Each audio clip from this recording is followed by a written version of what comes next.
I want to share with you a miracle that I experienced today. And that miracle came after years of hard work, after years of trying to get through my life and the devastation that came, the chaos that was created, and how I overcame two really abusive relationships, one with myself and one with my ex husband. Today, I was over at my ex husband's house with his father, who is one of the dearest, if not the dearest man in my life, and his girlfriend, who apparently may be engaged to him based on the ring I saw on her finger. And the things that used to really piss me off and trigger me with him weren't even there. That was the miracle. He was still himself, but I had changed. And because I had changed, his attitude towards me, his girlfriend's attitude towards me has shifted because I wasn't reacting. I wasn't trying to make him any more indifferent than he was. And I had to let go of so much. So that was the number one miracle. And the number two miracle was me having the courage, and the journey has been so long and so hard to overcome and notice that I was being abusive to myself. So I had to change that abusive behavior, that unworthiness within me. There wasn't anything wrong with me. I was just unloved and I felt unlovable. And I used somebody else to make me feel good. And he was incapable of doing it. And I just kept going after it until I gave in. This process has been a journey and it's taken me years to get here. I mean, I have been in recovery in a 12-step program since 1991. I have been in therapy or I was in therapy for nearly 30 years.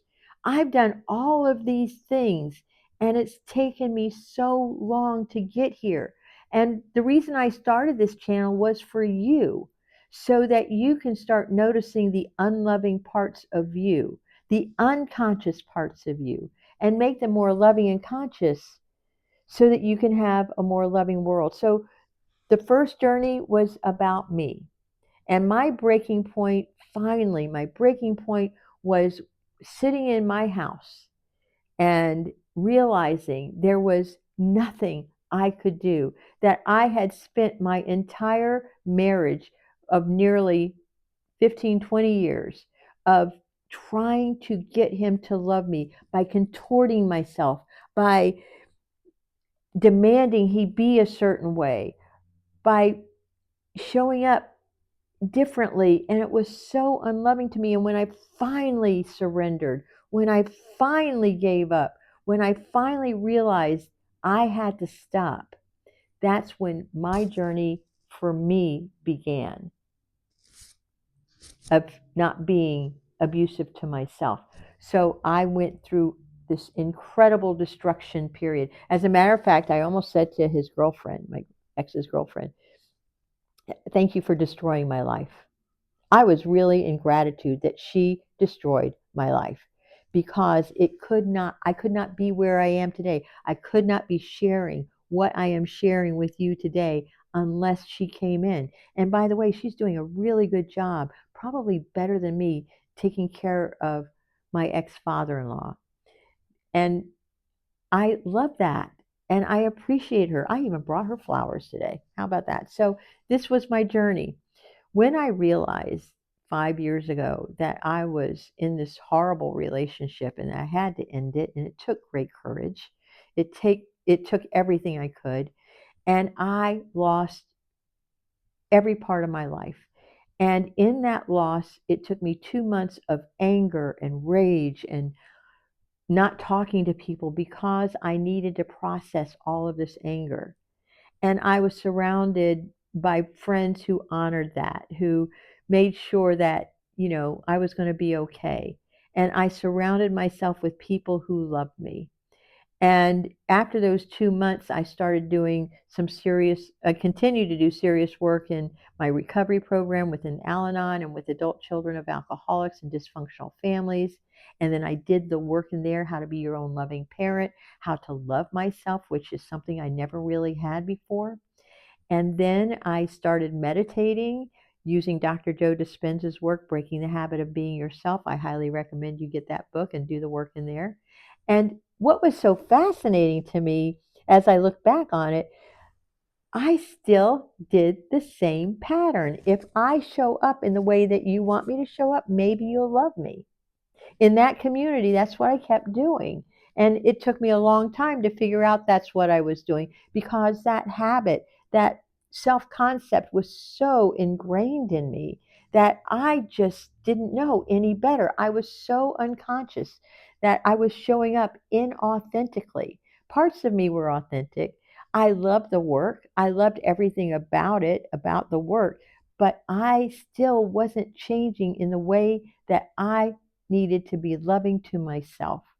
And so I've spent the last year just doing that, loving myself. And one of the ways I've been loving myself is showing up on this channel, reading from my daily readings, because if it could help me and get me recentered, it might be able to help you.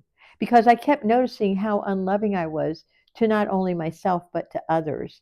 And to really let that shit go, really let it go and be more authentic and more aligned with my values. Because every time I was out of alignment with my values, I was the one who got hurt, and so did everybody else. So I'm hoping that this video that I'm sharing with you helps you. I have changed so much by doing my daily spiritual readings, by listening to my inner guidance, by listening to my intuition. And I see life as more of a correction, that everything that happens is like being in a ping pong ball or something, like not a ping pong ball, but so much as a one of those machines, ping ball machines, and that whatever happens in order to get there, we get corrected. There's all this self correction happening if you're on the spiritual path. And the spiritual path is not for sissies at all, because you're starting to become more aware of your own patterns and you start becoming aware of other people's patterns.